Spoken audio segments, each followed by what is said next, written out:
చంద్రబాబు మాటలు కోటలు దాటుతాయి, ఆచరణ మాత్రం శూన్యమనటానికి ఇప్పటికే అనేక ఉదాహరణలు నిదర్శనాలు ఉన్నాయి.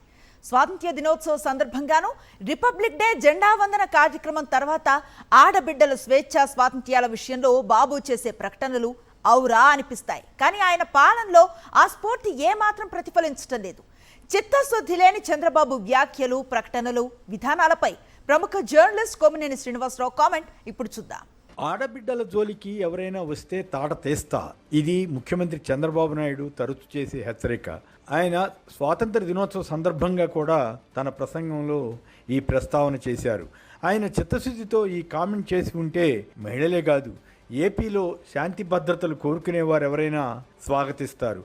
అలా కాకుండా ఉపన్యాసం కోసం, ప్రజలను మభ్యపెట్టడం కోసం మాట్లాడి ఉంటే ఎవరికి మేలు కలుగుతుంది? అలా మేలు జరగడం లేదన్న సంగతి పలుమార్లు రుజువవుతోంది. చంద్రబాబు ప్రసంగం వార్త ప్రముఖంగా వచ్చిన మీడియాలోనే ఏపీలో మహిళలపై ఆ కొద్ది రోజుల్లో జరిగిన దాష్టికాలపై కూడా పలు కథనాలు వచ్చాయి. వాటిలో కొంతమంది టీడీపీ ఎమ్మెల్యేల పాత్ర ఉన్నట్లు కూడా ఆరోపణలు ఉన్నాయి. అయినా చంద్రబాబు నాయుడు అలాంటి వారిపై చర్యలు తీసుకోవడానికి ఉపక్రమించినట్లు కనబడదు. మాటలు మాత్రం కోటలు దాటుతుంటాయి. కాకపోతే టీడీపీ మీడియా రాష్ట్రంలో ఎక్కడ ఏ మహిళపై టీడీపీకి చెందిన వారు దాష్టికాలకు పాల్పడినా, దూషణలకు దిగినా వాటిని కప్పిపుచ్చుతుంటుంది. ఇతరత్రా మీడియా అలాగే సోషల్ మీడియాలో ఈ ఘటనలన్నీ రిపోర్ట్ అవుతున్నాయి. అందువల్ల ప్రజలకు ఏం జరుగుతోందో కొంతైనా తెలుస్తోంది. కొన్ని ఉదాహరణలు చూద్దాం. అనంతపురం ఎమ్మెల్యే దగ్గుబాటి ప్రసాద్ ప్రముఖ నటుడు జూనియర్ ఎన్టీఆర్ను, ఆయన తల్లిని దూషించిన ఆడియో తీవ్ర కలకలం రేపింది. సినిమా విడుదల కావాలంటే ఎమ్మెల్యే అనుమతి తీసుకోవాలట. అలాంటి ఎమ్మెల్యేపై కనీస చర్య తీసుకోలేదు. ఆమదాలవలస నియోజకవర్గ టీడీపీ ఎమ్మెల్యే కోన రవికుమార్పై ఒక స్టోరీ వచ్చింది. దాని ప్రకారం ఆయన శ్రీకాకుళంలోని కేజీబీవీ ప్రిన్సిపాల్కు ఫోన్ చేసి వేధిస్తున్నారట. ఆయనతో వీడియో కాల్లోనే మాట్లాడాలట. పార్టీ ఆఫీసుకు మహిళా ఉద్యోగులను కూడా రాత్రి 10 గంటల సమయంలో రావాలని పిలుస్తారట. మహిళా ఉద్యోగులకు ఆయన సిబ్బంది హెచ్చరికలు పంపుతుంటారట. ఎమ్మెల్యే మాట వినలేదో బదిలీ ఖాయమట. మహిళా ప్రిన్సిపాల్ ఈ వేధింపులు భరించలేక బహిరంగంగానే ఎమ్మెల్యేపై ఆరోపణలు చేశారు. ఆ దళితురాలైన ఆ ప్రిన్సిపాల్ ఆత్మహత్యాయత్నం కూడా చేసుకున్నారు. పలువురు మహిళా ఉద్యోగులను కూడా ఆయన వేధించారని ఆమె అంటున్నారు. చంద్రబాబు చెబుతున్న దాని ప్రకారం ఆడబిడ్డల జోలికి ఎమ్మెల్యే కోన వెళ్ళినట్లా కాదా? మరి ఆయన తాట ఎంతవరకు తీశారన్న ప్రశ్న వస్తే జవాబు దొరకదు.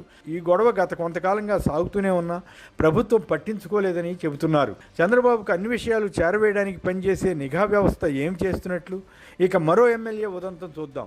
గుంటూరు తూర్పు నియోజకవర్గ టీడీపీ ఎమ్మెల్యే నసీర్ ఒక మహిళకు వీడియో కాల్ చేసి ముద్దు పెడుతున్నట్లు పెదాలు కదుపుతున్న దృశ్యం, సన్నివేశాలు వైరల్ అయ్యాయి. ఆ ఎమ్మెల్యేకి టీడీపీకి చెందిన ఒక మహిళా నేతతో సంబంధం ఉందట.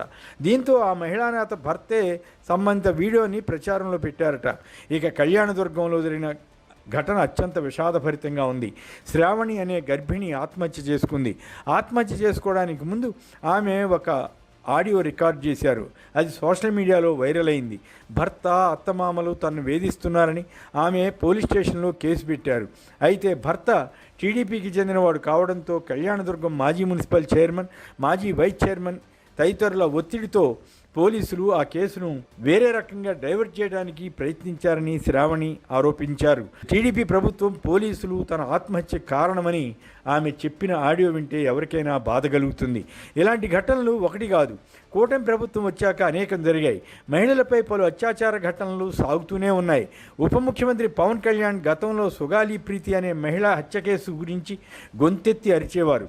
ఎన్నికల తర్వాత ఆయనకు పదవి రావడంతో ఆ మాట ఎత్తడం లేదు. జగన్ పాలన సమయంలో 30,000 మంది మహిళలు మిస్ అయ్యారని, వాలంటీర్లే కిడ్నాప్లకు పాల్పడ్డారంటూ తనకు కేంద్ర నిఘా వర్గాలు తెలిపాయని పవన్ కళ్యాణ్ విపరీతమైన ప్రచారం చేశారు ఆ రోజుల్లో. తీరా అధికారం వచ్చాక ఆ ఊసే ఎత్తడం లేదు. దీన్ని పలువురు ప్రశ్నిస్తున్నా ఆయన నుంచి జవాబు లేదు. అధికారం సాధించడానికి గాను మహిళలను అడ్డుపెట్టుకొని అంత ఘోరమైన ఆరోపణలు చేయవచ్చా? అది వారిని అవమానించినట్లా కాదా? 2014 టర్మ్లో కూడా చంద్రబాబు ప్రభుత్వం ఉన్నప్పుడు మహిళలపై పలు అఘాయిత్యాలు జరిగాయి. ముసునూరి మహిళా ఎంఆర్ఓ ఇసుక అక్రమ రవాణాను అడ్డుకోబోగా దెందులూరు ఎమ్మెల్యే చింతమనేని ప్రభాకర్ మనుషులు ఆమెను తీవ్రంగా అవమానించిన ఘటన అప్పట్లో పెను సంచలనమైంది. అయితే ఎంఆర్ఓనే చంద్రబాబు మందలించి రాజీ చేశారని అప్పట్లో వార్తలు వచ్చాయి. అప్పుడే కాదు, ఇప్పుడు కూడా పరిస్థితిలో పెద్దగా తేడా ఉన్నట్లు అనిపించదు. కొద్ది నెలల క్రితం సత్యవేడ్ ఎమ్మెల్యే ఆదిమూలంపై ఒక టీడీపీ మహిళా నేత తీవ్రమైన ఆరోపణలు చేశారు. ఆయనపై నామమాత్రంగా చర్య తీసుకున్న ఆ తర్వాత కేసే లేకుండా రాజీ చేశారని కథనాలు వచ్చాయి. శ్రీకాళహస్తి జనసేన మహిళా నేత వినూత వ్యక్తిగత వీడియోల కేసు చివరికి వారి పిఏ హత్యకు దారితీసింది.